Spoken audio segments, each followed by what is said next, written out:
that was probably about the quality of Chocolate Milk and Wrestling podcast with the Irish Curse, Robert Borgeson. That was really good, by the way. That was a lot better. That harmonica was pretty decent. A lot better than I thought. There's a lot of 15 minutes or so of practicing. If this doesn't work, you might have a career in harmonica playing. All right. So this is the debut, the pilot, so to speak, of Chocolate Milk and Wrestling. Here to talk about anything wrestling, really. We don't really know yet. We're going to see where it takes us. I got a list of topics here to talk about this current stuff happening in WWE for the most part. And we're just going to go ahead and get right into it. We might throw some other stuff in, like New Japan or ROH or something. I usually dabble in everything here. So yeah, he follows more of that than I do. He is the NXT guy in this scenario as well. I love NXT. I don't know why you don't watch it more. I watch the takeovers, and that's about it. That's sad. So speaking of NXT, this is one of my topics I did want to bring up. What is going on with the Undisputed Era? I don't know. I feel like they should have been called up 2 years ago. After Adam Cole debuted at the Royal Rumble, I feel like they should have called him up at Raw after Mania, probably. And I feel like they should have done a Nexus thing where they just came in and destroyed everything. That would have been good. I just feel like they should have. What's gonna happen with him then? Have you seen the most recent backstage video from after Takeover? No. They put a video of tension building between primarily Adam Cole and Roderick Strong, and then when he saw the cameras there, he went after the camera guy. Adam Cole did. Yeah. So they're teasing tension. Does that mean he splits on his own and those three stay as a faction? Or what do they do?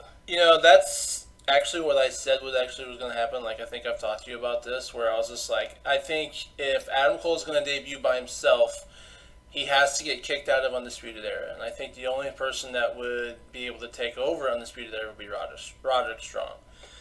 So, and I think that Adam Cole's a big enough star where he needs to be on his own, which sucks for Bobby Fish and Kyle O'Reilly and them. But I think that if you keep them a group, they can help each other succeed. And Adam Cole doesn't really need the Undisputed Era to succeed. I think he's over as fuck.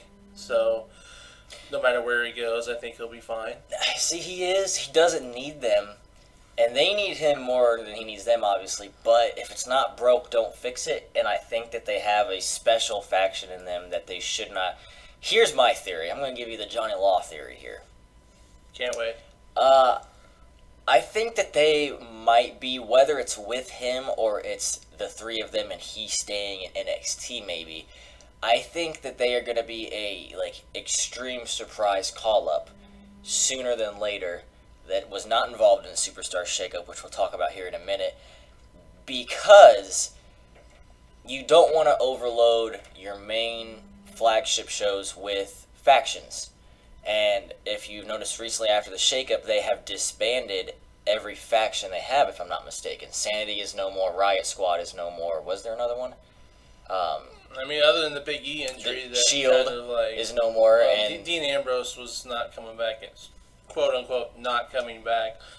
So your factions are gone, which clears the way for one dominant to come up, this is the fantasy booking theory of mine. I would love to see, since they've disbanded those, for Undisputed Era to come in and just wreak havoc on both brands. I think that would be a really cool storyline that they could put in there, kind of like you said, a Nexus thing. But I think it's an Evolution type faction. You got the veteran Adam Cole, you got another veteran in Roderick Strong, and then you got the young guys in, Fish isn't terribly young, but O'Reilly's pretty young.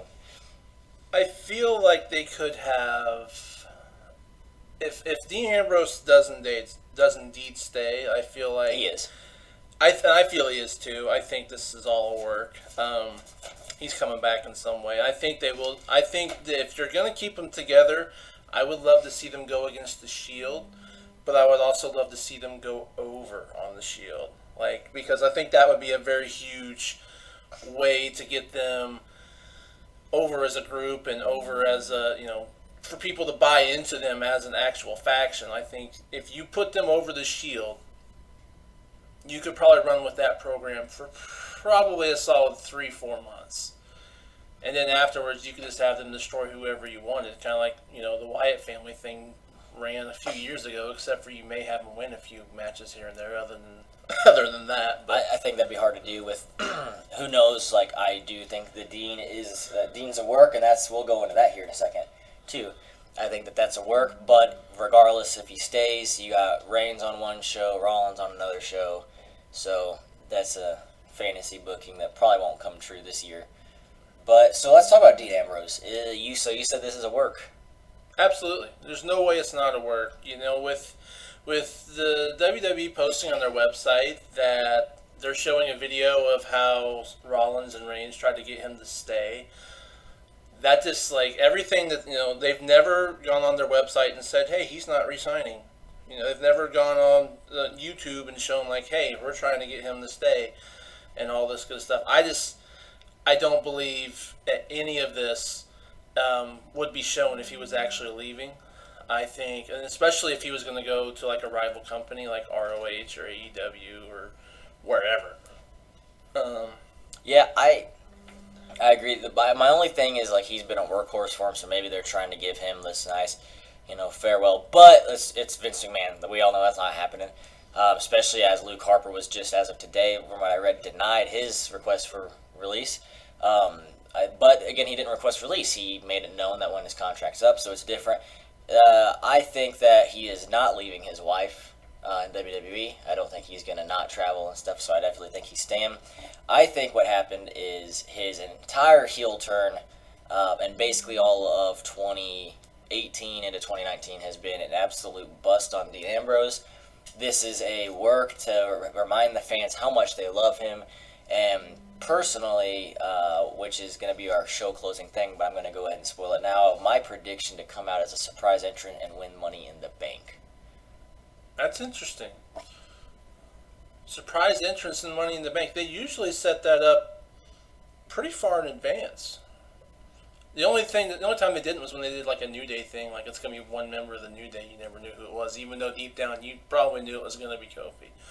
However, I think the only angle you could run on that would be if you did an injury angle, where somebody you have is supposed to be in the match and then you have a run-in or wherever, and then somebody has to replace them. But I think he's going to be gone for at least a few months.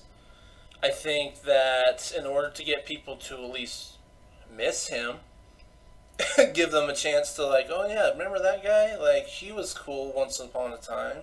Once upon a time. Like, he was a world champion, and then he just, did a heel turn that turned into every other heel turn in, the 1990s where he just bashed the fans.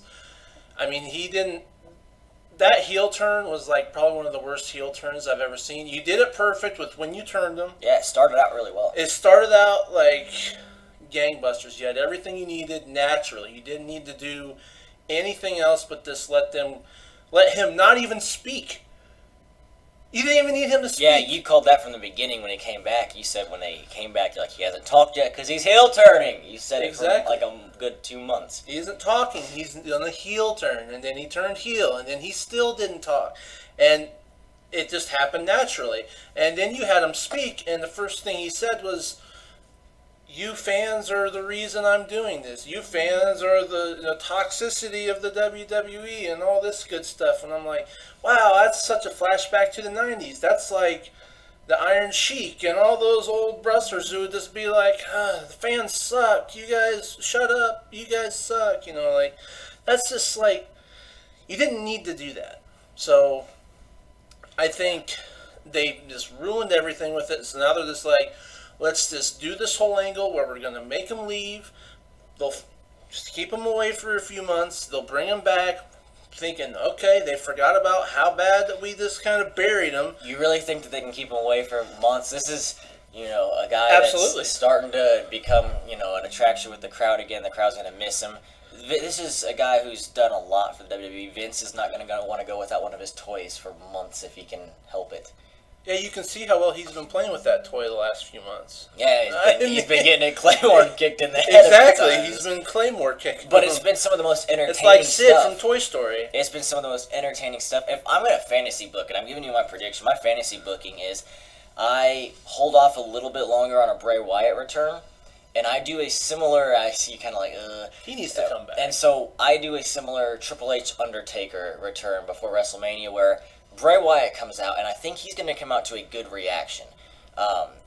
Especially if they hold off a little bit longer. I think he's going to come out to a good reaction, gets in the ring, the fireflies shut off, and then you hear maybe CM Punk's, maybe he changes his theme song. I don't know. All of a sudden now the second he gets in the ring before he can say, something about my sister Abigail now has a cousin who's got a brother. Instead, before that happens, Dean Ambrose comes out. And I think that those two, they had such an amazing rivalry that should have culminated at WrestleMania several years ago, and it didn't. They ended it prematurely, and I think it could have culminated in such a great way. And Bray Wyatt wished him a farewell on his Twitter, which I think Bray Wyatt's very good at kind of foreshadowing things to come. So I think that's a fantasy book, though. I would love that. That's in my opinion, I think that's the greatest Dean Ambrose rivalry he'd had on the main roster. I think if I'm gonna quote unquote fantasy book, I wouldn't say this is a fantasy booking, but I say you're gonna keep them off for past Money in the Bank, probably past the next pay-per-view, whatever that may be. It's not Backlash anymore. They just canceled that for a Saudi show. Oh, perfect. Which features Elias versus Taker, supposedly. Elias versus Taker. That's gonna put asses in the seats. Doesn't matter. It's all for money anyway. But it's gonna put bums, children. This is PG. Yeah. Sorry, my mistake. Butts. Anyway, so Gluteus Maximus. I think that if I'm gonna fantasy book this, you keep him off Money in the Bank. You keep him off the Saudi show. You make people think. Is he going to resign? Is he going to go to AEW? Is he going to go to ROH? Like, what's he going to do? At least past, what's the WWE have? That 90-day no-compete clause. Because that's when people are like, if it's been 90 days, now they're really going to start thinking. But that's whenever it's granted a release. For him, his contract has fizzled out. So I think once his contract's out, I think he can go the next day. I think it's very similar to kind of the Hardy Boys Ring of Honor stuff where the next day they came in WrestleMania. I think it's similar. If they requested a release, I think they get that. Oh, is that how that works? Yes, but I'm pretty sure that they have this extra. But I think since his contract's up, he should not have anything about that. Which is why I was going to say, if you're keeping him off TV for a while, if there's no rumors of him signing with AEW, then I think the fans are going to be like, "Oh, this is a work. This is a work," because they can't keep it quiet for long. We all know that there's no way if it's truly work. It's gone well enough for right now that I think that they're. Well, I also don't want it to go like the John Cena firing where he never missed a week of television either. He was like, they're like, we're going to fire him. And, John Cena was supposed to be fired about 4 times already, but then he never missed a week of television when he was fired. So that's true. I don't want it to be like one of those where somebody's like, like CM Punk when he's like, I'm leaving, which is a very real storyline. And they're trying to portray this Dean Ambrose thing as a very real storyline. CM Punk was gone for, what, 2 weeks? I think. Granted, you gave him the title. Like, this is far from that, but... Which he eventually sold. Yeah, exactly. As it was sitting in his fridge. Right. Took it everywhere. But, I think that you want to keep him off at least past this next pay-per-view. I really would not I don't really want to see him come back on like just a random Raw. I think I'd want it to be for a pay-per-view. Probably not the Saudi show, but probably whichever one is after that. I don't know which one's after that one, but probably for at least that one, I would say at least a month, because we get people thinking, and then, because if you just keep him off for 2 weeks and then bring him back, it's like, well, I thought he was gone, but it'll be the same thing that was happening. Yeah, it's just going to be like no one's going to care. Like, yeah, exactly. All right, moving on. I thought this was interesting. They teased it this year. Are we getting close to the end of an in-ring career of Triple H?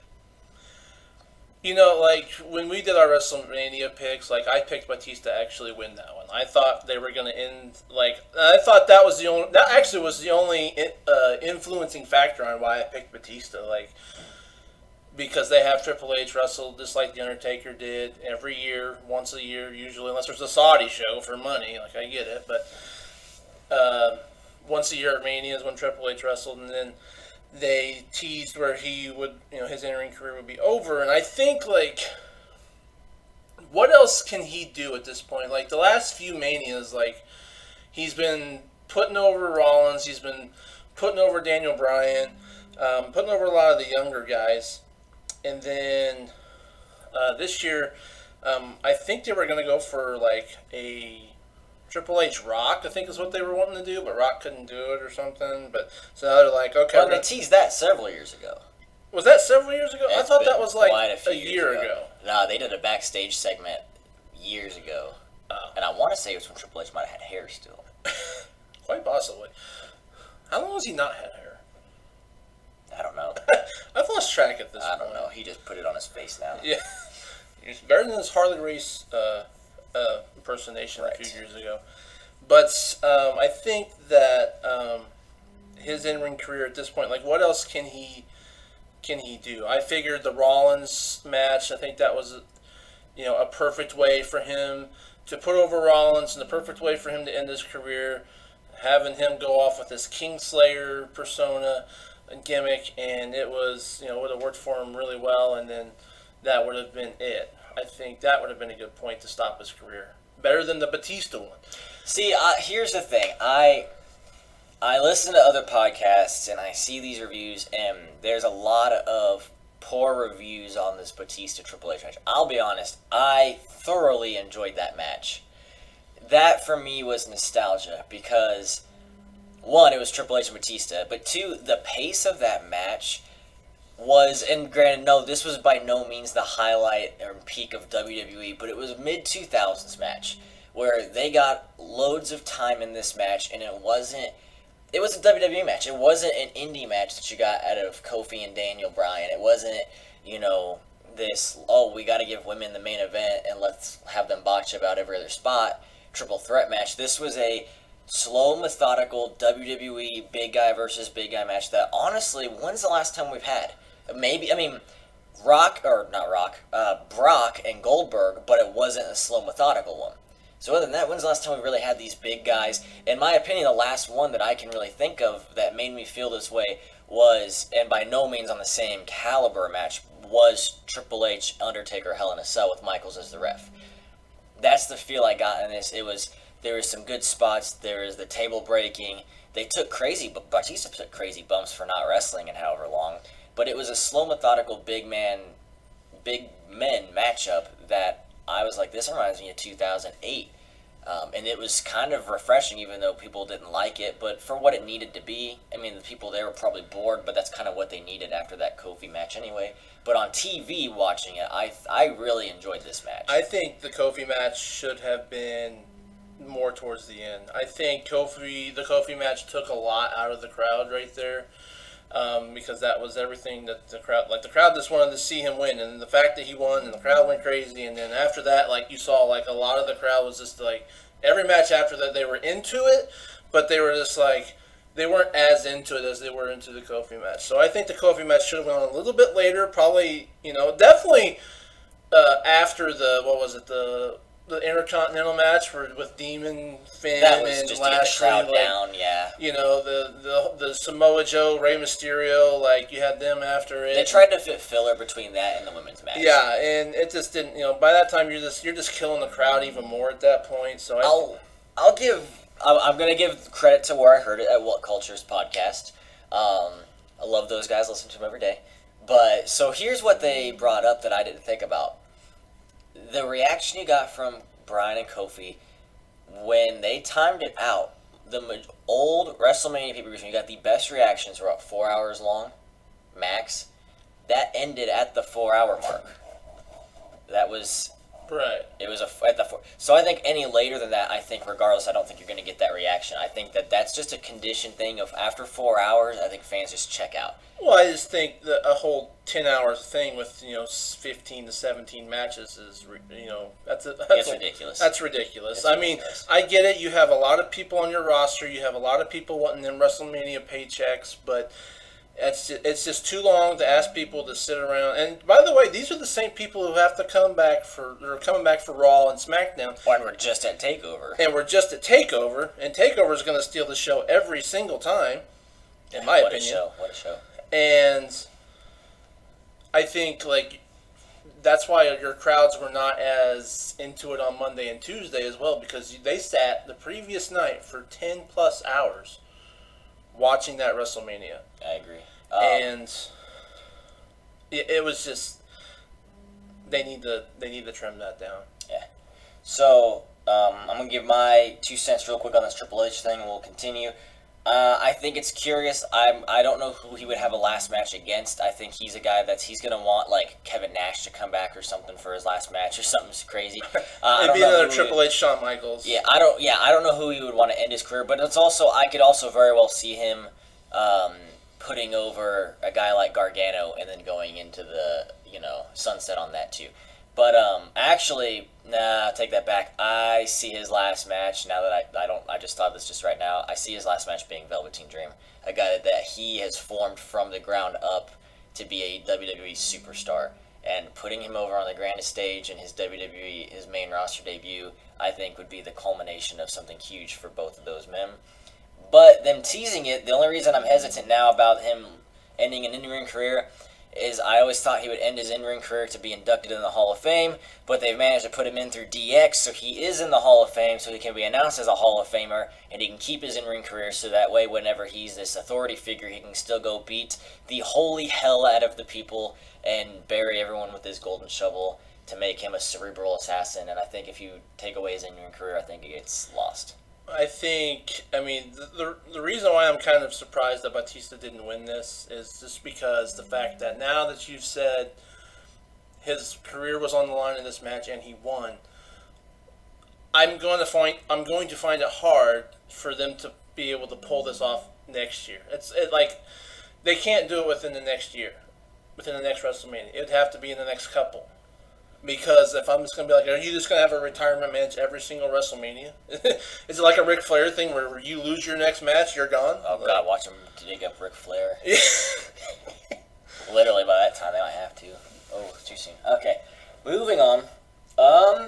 Too soon indeed. So, I want to ask this question here.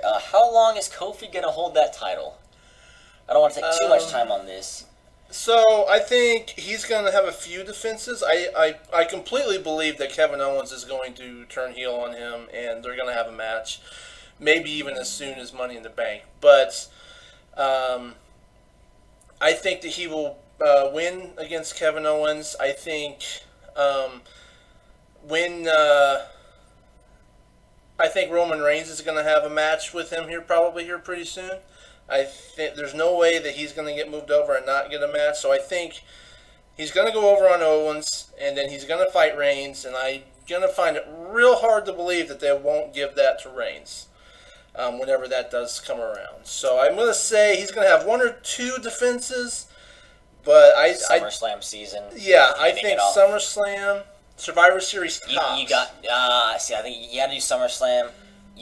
You got to know it's Vince. He's going to put the title on the big dog at SummerSlam, and then head into their big Fox thing with Roman Reigns, a big jacked guy versus a skinny black guy to be the face of SmackDown Live on Fox. Let's be honest. This is Vince McMahon. It's 2019. We know these things. I think what will happen is, I think Kevin Owens, I agree, I think there's going to be a feud. I think it's going to be this, he's backstage with Big E and Xavier. Well, maybe not Big E, Xavier. Well, kind of, even though Big E's out. But this whole, Xavier, why, driving a wedge between them to an extent. That way, whenever Kofi does inevitably lose, he's got maybe even in the KO rivalry, maybe they add the New Day factor into it for drama and to give them something to do. And then when he loses it, inevitably they can go and mend that and get the crowd still invested in him. With that WWE title talk, what do you think of this Daniel Bryan very kept secret, undisclosed injury he has had since WrestleMania? I think they're going to be very careful with him, especially since they were very, very reluctant to even let him come back and wrestle to begin with. So whatever injury, I think if he stubs his toe, I think they're going to keep him off for a little bit because they're so worried about him getting injured. Oh, I think it's a head injury. I think that Absolutely. they don't want that publicity, though. Yeah, it's definitely some sort of concussion again. Or it's him working us, because he's got pretty much full creative control. Possibly. I mean, I believe he has those creative boots when control. Kofi held his arms and just delivered those stomp. Oh my goodness! If that had to have been it. That's where I would say is where he got it. Absolutely. So who knows what happens there? I think it's a concussion for sure. That's why they're not saying anything, because they let him come back and wrestle, and because it's a concussion. So, all right. Now let's see what else we got. Let's talk about some more. Well, we've been on these current things. We touched on a couple of these. Superstar shakeup overall. What do you think? Terrible. I thought it was. I mean, Monday Night Impact is now a thing. Have you seen that? No. I saw all these these indie guys here in Indiana. Monday Night Raw. They said Monday Night Impact. You have McIntyre, Rude, Joe. Mm-hmm. Oh, good lord! I just went brain dead on who all was on this thing. I mean, still, that's three. TNA. No, it was a handful. Hold on, I'm gonna lose it here. It is gonna bother me. Let me find this. I mean, so many people jump ship between different promotions at this point. Like, who is to say that they haven't been everywhere? You know, like. All right, Lashley, McIntyre, Rude, Styles, Joe, EC3, and Eric Young. Monday Night Impact. Monday Night Impact. They're not even using like half of those people. No, EC3 is just. He's like, yeah, I'm sure he's. Well, I mean, like, I'm sure he's happy he's getting a paycheck at least. But put a feud with him and Eric Young in there. Actually, it'd probably be a barn burner. Rude and Young would be good. I thought Rude and Young had some really good matches in TNA back in the day. I think Young he needed to break away from sanity. I think so too. I'm curious to see if they even use him at this point. I think right now the next release request. Quite possibly, because he's in the boat of Tyler Breeze now, where he's just sitting there, like I'm pretty sure, has Tyler Breeze ever had more than 2 matches that weren't squash matches I like Tyler Breeze since he's been moved over? He is he reminds me so much of Christian, and I think he's so underused. He's got so much talent. I think he just needed he needs a character change, and I mean, yeah. I just don't. I don't know. I think I would like to see them implement what they were talking about with people going back to NXT. Like they've mentioned, where there were like people can be, they're talking about going back to NXT, and I think a lot of people would actually just love to do that. And the only people it's applied to so far are the women's tag team. Right. Exactly. So who's gonna go back to who are we gonna demote, Vince? The women. Exactly. The thing is, like with that women's tag team championship, like you promoted it to be across all 3 brands, and they all made appearances on all 3 brands, and then they lost it, and now it's just been on SmackDown. So, they showed up in NXT once, cut a promo, and they haven't been back since. So I think I'd love to see people, because NXT, I think right now is obviously the superior brand. I think they put on the better shows, they put on the better matches. Absolutely. They have the best crowd crowd is super into it every single time. They don't even have they have storylines, but they're not this wild and crazy storylines that they have on the main roster right now. And it's very simple, basic storytelling, and it works. It's basic, but it can be long-term and successful, as we've seen with Ciampa and Gargano. Exactly. That was the one feud that that was a 3-year feud. And even with him getting a neck injury, they still culminated with him coming out in a neck brace. They don't just ignore the fact of it. They culminate yep, this isn't going to happen. Let's have these guys hug it out and be like, you did it. You took the prize I was holding and cherished, in a hell of a match. Oh, yeah, but definitely. That's I think, Yeah, I think you need some of these people to go back to NXT. I think right now you just need to trim people off the roster at this point, because if you're not going to use them, allow them to go elsewhere and make a living. I mean, I know that you're like paying them still to sit there and do nothing, but I mean, for me, if I was in their line of business, I would want to be able to perform. That's what I would live to do. So if I'm not being allowed to do that, like I don't think I would enjoy my job very much. Exactly. All right. We're going to move on to this segment that we're incorporating, Going Into It Blind. That's the best name I came up off the top of my head. I like it. That's not bad. We'll work on it. We'll work on it. So with this one, the Irish Curse over here is going to watch this clip of something he's either never seen or might have forgotten, more than likely, hopefully never seen. Today, I know for a fact he has not seen this, as it was posted just a few hours ago, and I want him... I was on the road all day. It was posted at 3 p.m. on Twitter. I was on the road all day. So, as he's watching it, because there's no dialogue to it. This is a video, some pretext here. Okay. Twitter, Dustin Rhodes. It Okay. says goodbye, hashtag thank you Goldust, hashtag keep steppin'. Here you go. So, as Irish Curse is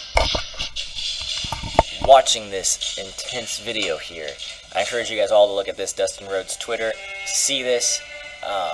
With no dialogue in this video, it's still very...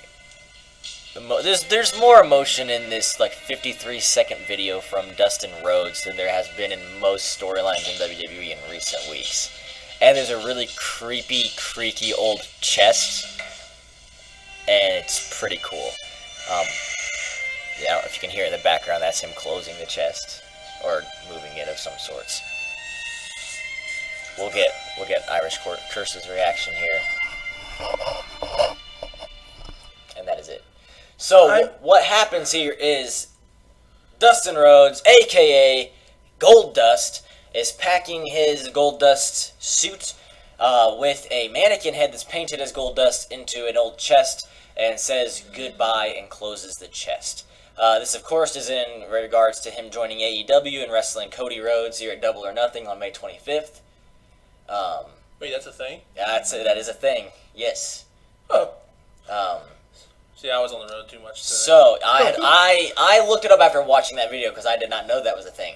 That's what I found out. He's wrestling Cody Rhodes, so that's why. So he's saying goodbye to WWE, goodbye to Goldust, but a 53-second video. What did you think? I forgot he was even with the company. Fair enough. All right, enough said. I mean, I thought the Goldust gimmick, I remember when it first debuted, it was 97 or 98, and it was where he was up against Razor Ramon, and it was you had this whole homophobic angle where he was acting kind of. Keep going. You're kind of throwing me off with that. I don't know if any of you. All right, so the beginning of Goldust theme song reminds me of a hybrid of the opening to Power Rangers, Lightspeed Rescue, and also Aladdin. But go on.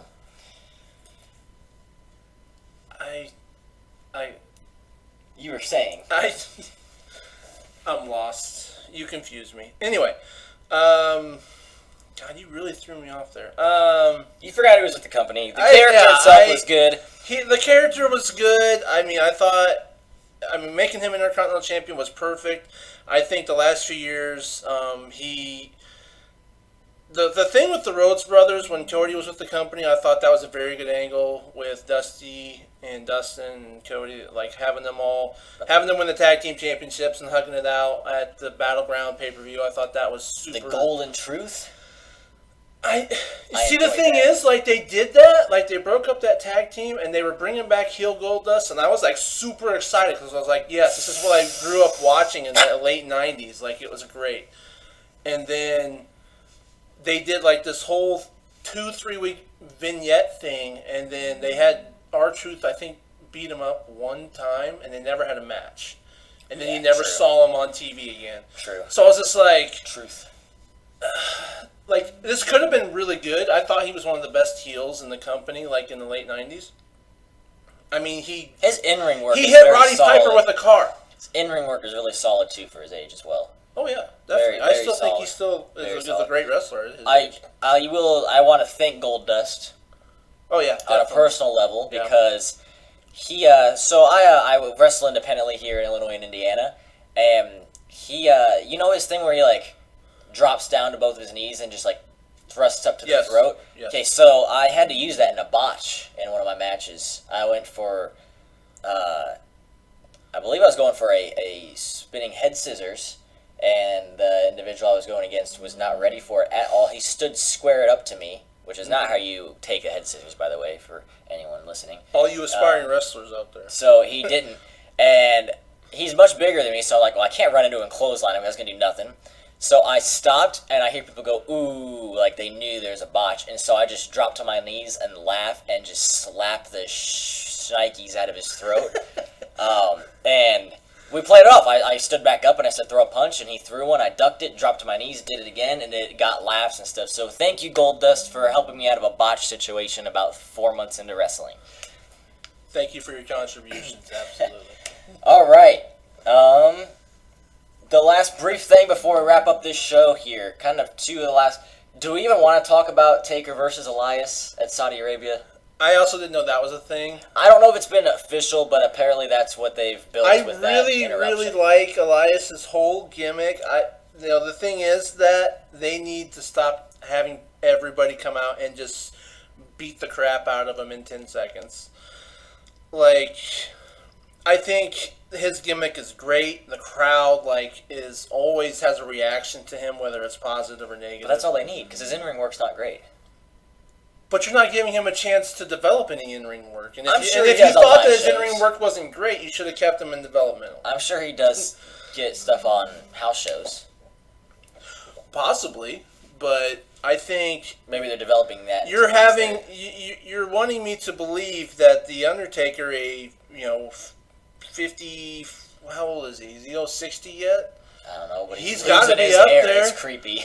He's got to be up there, and he's just going to come in and, at 55, 56, it's just going to kick the crap out of Elias in 2 seconds. That's the And I character of The fully Undertaker. believe that's what's going to happen at the Saudi show, because Undertaker can't have a full-length match anymore, is you're going to have Elias just get beat within 2 minutes. He's probably going to swing his guitar at Taker. Taker will He's- duck it, get a choke slam, tombstone, call it a night. Yep. And, it's going to be And he's great. going to walk away with a lot of money. Yeah, he's going to walk away another, All right, so another rich man. last thing I want to talk about here, Sasha Banks.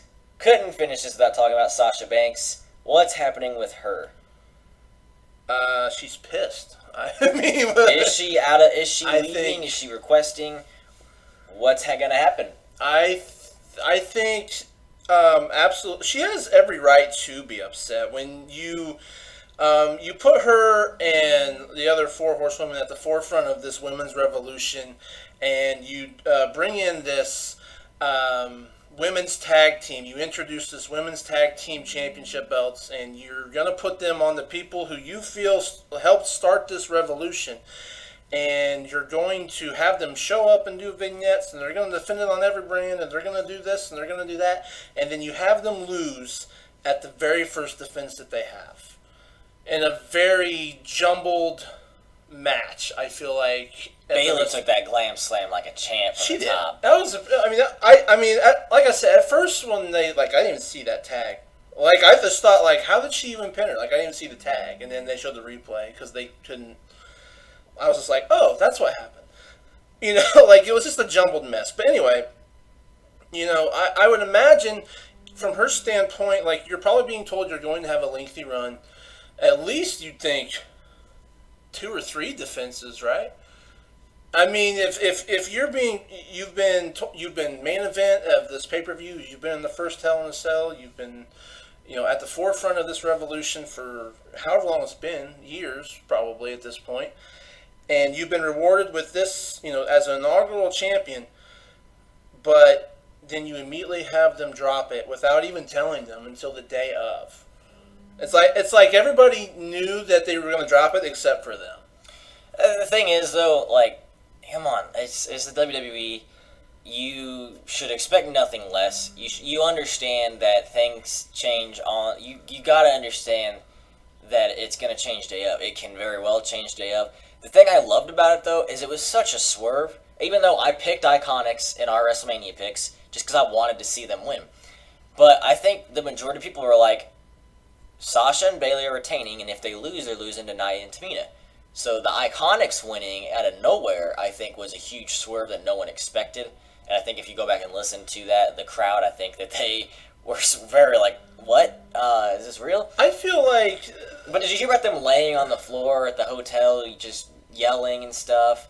I guess they were both just laying outside their doors, and they were laying down backstage and just yelling about it. And I guess they handled it very immature, which is why, supposedly why, I think that's just, a lot of people do too, that I think that's why Bayley got booed on SmackDown this last week, is because of the reports of that, of how immature she was acting due to this. I mean, I understand. I mean, the thing about the Iconics, though, like, I think they are probably like, if you look at women's tag team wrestling, they are a tag team. Yes. Like, they're a tag team. You know, Sasha and Bayley kind of came together as a thing, like, months ago. They threw them together. But they kind of threw them together because they probably had nothing for them at the time. They wanted to focus and the only on other Charlotte tag team and they Becky. had was basically the Riot Squad, who they broke up. They just threw Tamina in there with Nia, and who was the fourth team in that match? It was Beth Phoenix and Natalya. Oh my goodness! And that, I mean, if that wasn't just thrown together on the fly, so like someone should have in attacked that her match, like the Iconics were the only tag team in the Elimination Chamber. Like the Riot Squad and was Absolution? Is that what they're?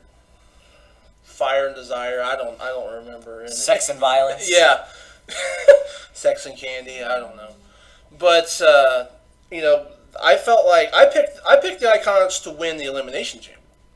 That's why I wanted to win it initially, because I felt like they were the only women's tag team. I wanted the Riot Squad to win. I could see them as. But I am a little slightly, obsessed with Liv Morgan. But that's all right. Yeah. Exactly. Understandable. When Alexa Bliss was out, you gotta root for Liv. So, but I think Sasha is completely turn her heel. We're talking about Sasha? Yes, turn her heel. Perfect time to. You remember when they were going to turn Bayley on her? Oh, turn Bayley heel. I want Bayley to come out. And they turned her heel for 2 weeks, and then that's when they formed the tag team right after it. I want her to come out with no side ponytail, just hair down, dark clothing. I want her. Maybe all those stupid, wacky, inflatable tube things to be like black, or I don't know. Oh yeah, that could something. I just want like a goth version. I just want her to be Paige. Turn her into Paige. I think a Bayley Paige mix. Yeah, or beige. There you go. But anyway, just heel. No New more gimmick colors. Out there. No more colors. Nothing like that. Like turn her heel because she's got very good in-ring work, but she's so pandering to the crowd that I think it takes away. I mean, did you hear the reaction she got when she turned heel for that first initial time and the first week after? They didn't really do anything after that. The reaction was very much, almost as much of a reaction that Becky Lynch got when she finally turned heel. It was almost that good. Like, people were actually cheering Bayley for turning heel on Sasha, and then they didn't do anything with it. So Bayley could have actually been where Becky Lynch is now. That's just my opinion, because that's exactly the kind of reaction that she got when she turned heel on Sasha, and they didn't do anything with it. They put them in a tag team just to strip the belts off of them after a month. My go-to for any woman trying to go heel is just goth. Just go goth. It's gonna work. All right. Lastly, let's close the show here. Money in the Bank predictions. It's still a ways away. Who's walking out with the men's briefcase? Who's walking out with the women's briefcase? And is there going to be a mid-card? Is there going to be a tag title one? What's going to happen, do you think? Are they having 3 matches? One for Raw, SmackDown, and then the women's?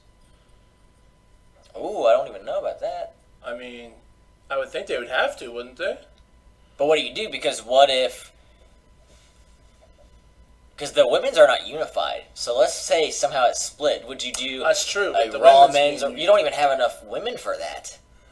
No, I think it's going to basically unify the women's. It's got to. Well, I think they're going to have a match between Charlotte and Becky where I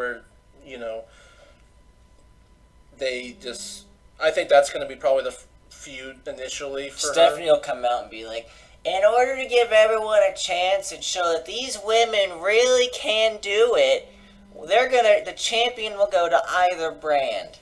I think it's gonna be unified, and I think With the popularity that Becky Lynch has right now, like it's Stone Cold Becky Lynch, and they're going to put her on every show they possibly can. I wouldn't be surprised if she shows up in NXT randomly. But so winners.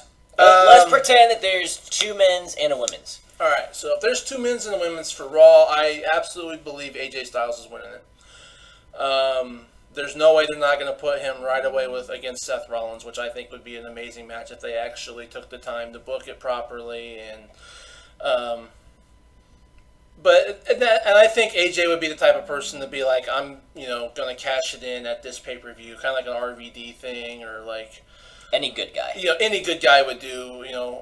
Face versus face. You're gonna know exactly what I'm gonna do it, and I feel like that's what he would do. Or a surprise heel turn from AJ Styles. I don't see that happening with how popular he is, but hey, could work. Worked well against John Cena. So AJ Styles for Raw. SmackDown. Who's the champion on SmackDown? I already forgot. Kofi. Oh man, this is a tough one. I think. I think they have to do a heel. They're gonna have to do a heel. They're already setting up Kevin Owens to do a match against him. I think that could be what sets it up. I think it could be. I just think I think the Money in the Bank is where they're gonna have Owens versus Kofi. I think they're gonna end it pretty quick here. They're probably gonna set it up pretty quick. I'm probably gonna go with I want to say a returning Daniel Bryan, but I don't know if he's going to return in time for that. I don't think if he's truly hurt, especially head-wise, I don't think there's any chance he goes in a ladder match. I don't. If he's truly hurt, then correct. I mean, a concussion especially, I don't think he's going to go in there. I would love to say him if he was healthy. Other than that, I probably am not going to go with Daniel Bryan. I'm probably going to go with... I don't even know who's all on SmackDown. Jeez, I don't. I forgot. Buddy Murphy. Buddy Murphy. Surprise. I think he could be in the match. I could foresee him being in that match. Absolutely. I think you could have had... I would have said Samoa Joe would have been a good one to do. I would have said... Just about anybody who went to SmackDown would have been good to win that Money in the Bank. The SmackDown people who went to Raw would have been good to win that one. It's a shame that Finn Balor is going to go into Money in the Bank with the IC title, because I think that he would have been my guess to win the Money in the Bank. Finn Balor's a good one. But he's going to be defending his I'll have to revisit that one. The women's one, I think, is going to be... it's either going to be Charlotte or Asuka.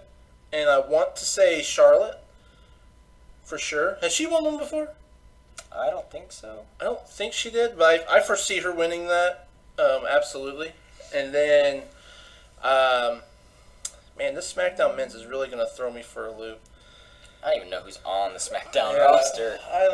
While you look up who's on that roster. Yeah, go ahead and throw me with your stuff, and I'll look it up. For the women, I can't go against this because I think it's a formula that worked for them in the past. They've missed it in WrestleMania season. I think Alexa Bliss takes home the Money in the Bank briefcase, and I think you highlight her again. If not, I really think that Ember Moon's going to get a big push soon. So I think Ember Moon, if it's not her. For Raw, I'll tell you who I want to win, and I'll tell you who I think might win. I want Drew McIntyre to win because he is very upfront with that roster that I think he would just shove that right in their face and make it the most fun and funny but serious, I'm gonna brutalize you and beat the something right. He's just marches down there, you hear the bagpipes playing and just shoves it right in Rollins' face, claymores him, whatever happens. I'd love to just see what he would do with that briefcase. If not him, I think that it's time. I think you revisit a rivalry you don't need to put a ton of time into. And I think Samoa Joe and Seth Rollins. I think if Joe wins it, to feud a little bit there with Rollins, Joe hurt him before the Rollins Triple H Mania match. You got a storyline already there. But there's a lot going on. I could see Rude getting it. I could see a heel turn of Rude. I could see Sami Zayn getting it. Sami Zayn right now could just tell everyone that he'll see them in hell and he'll take the briefcase with him. But I think I think it's time. I think Drew McIntyre takes it on Raw. I think that Kevin Owens takes it on SmackDown. I think that that's the way you do it. Also, I don't know anyone else on SmackDown that would be able to take it. So I would love to see, like, if I'm going to pick a return, I don't think it's going to be Daniel Bryan. I think it would be Bray Wyatt. I feel like Bray Wyatt. We've been hoping for Bray Wyatt. I've really been wanting Bray Wyatt to come back for a while now. So, like, I would love to see him win the SmackDown one. I think Bray Wyatt versus Kofi would be kind of an interesting, fun matchup. I'd be very interested to see how they would promote that, like how they would build that matchup. But I think there's just nobody on the SmackDown roster I can really predict to see who wins right now. Other than where are Black and Ricochet at? They're on Raw, aren't they? I think so. Oh, actually, there's my dark horse right off the bat, Andrade. For wherever on Raw, he is my dark horse. I think Andrade taking it would not be terribly shocking, and I think it'd be a good idea. I mean, whatever happened to Dolph Ziggler? I don't know. He's so wishy-washy. He's in, he's out, he's in, he's out. He's all over the place. He doesn't even know what he wants to do. I mean, I think if he just keeps doing what he's doing now, he's just going to be a rich man by the time he retires because they're just going to keep bringing him back so he doesn't go to AEW or ROH. I have a really bad feeling that Lars Sullivan's going to win a briefcase for one of them. And I don't like that. I don't want that to happen. I don't want to see that. I want to see that as much as I would want to see Baron Corbin. Actually, I kind of like Baron Corbin, so I'd be okay if he won one. I think he's a heel that doesn't have to work on him being a heel. But I could also see The Miz taking the briefcase and waiting until Brian gets back the title. There's a good one to play. I'd love to see that. That would be amazing. Brian getting right back to where he needs, and then boom, nope. So yeah, I don't know. I don't know where I'd like for McIntyre, KO, and Alexa Bliss. I think I've got my SmackDown one now. And I'm really hoping this is what happens here because I don't like where he's at right now in the scheme of things.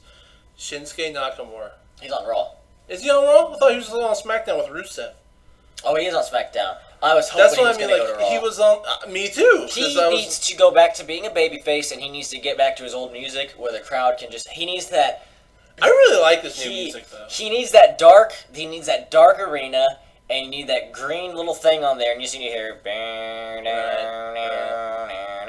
And you need the whole. The whole violin. You need everything. That's what you need. Also, prediction for next year's WrestleMania. You heard it here first. Ladies and gentlemen, Limp Bizkit in the Hall of Fame. Taker coming out. American Badass coming out to Rollin'. Calling it right now. I don't think that ever happens.